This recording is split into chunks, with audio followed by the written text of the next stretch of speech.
Let's quickly review how our star came into being. 5 billion years ago, a giant cloud floated in one of the spiral arms of the Milky Way galaxy.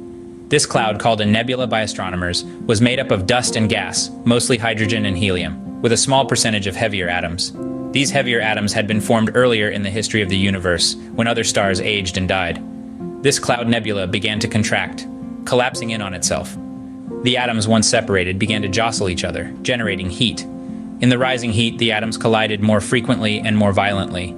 Eventually, they reached a temperature at which the protons at the centers of the atoms began to fuse, in a process called nuclear fusion. As they did, a tiny bit of matter transformed into a whole lot of energy, and a star was born. In this way, our sun came into being. The material in the nebula, not absorbed into the sun, swirled around it into a flat disk of dust and gas, held in orbit by the sun's gravity.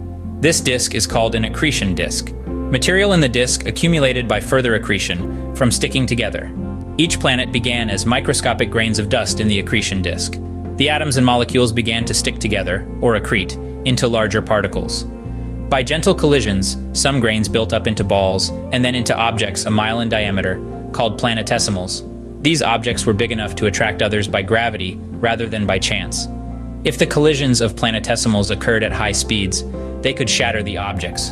But when impacts were gentle enough, the objects combined and grew. For some 10 to 100 million years, these protoplanets orbited the sun, some in egg-shaped circuits that resulted in more frequent collisions. Worlds collided, combined, and evolved for a dramatic period of time. When it was over, there remained 8 stable planets that had swept their orbits clean. A planet is defined as a body that orbits the sun, is massive enough for its own gravity to make it spherical, and has cleaned its neighborhood of smaller objects. In 2007, researchers at the University of California, Davis determined that our solar system was fully formed at 4.568 billion years ago. They did this by determining the age of stony materials from the asteroid belt. The sun sent out energy and particles in a steady stream called stellar winds. These winds proved so strong that they blew off most of the gases of the 4 planets closest to the sun, leaving them smaller, with only their rocks and metals intact. That's why they are called rocky or terrestrial planets. The 4 outer planets were so far from the sun that its winds could not blow away their ice and gases.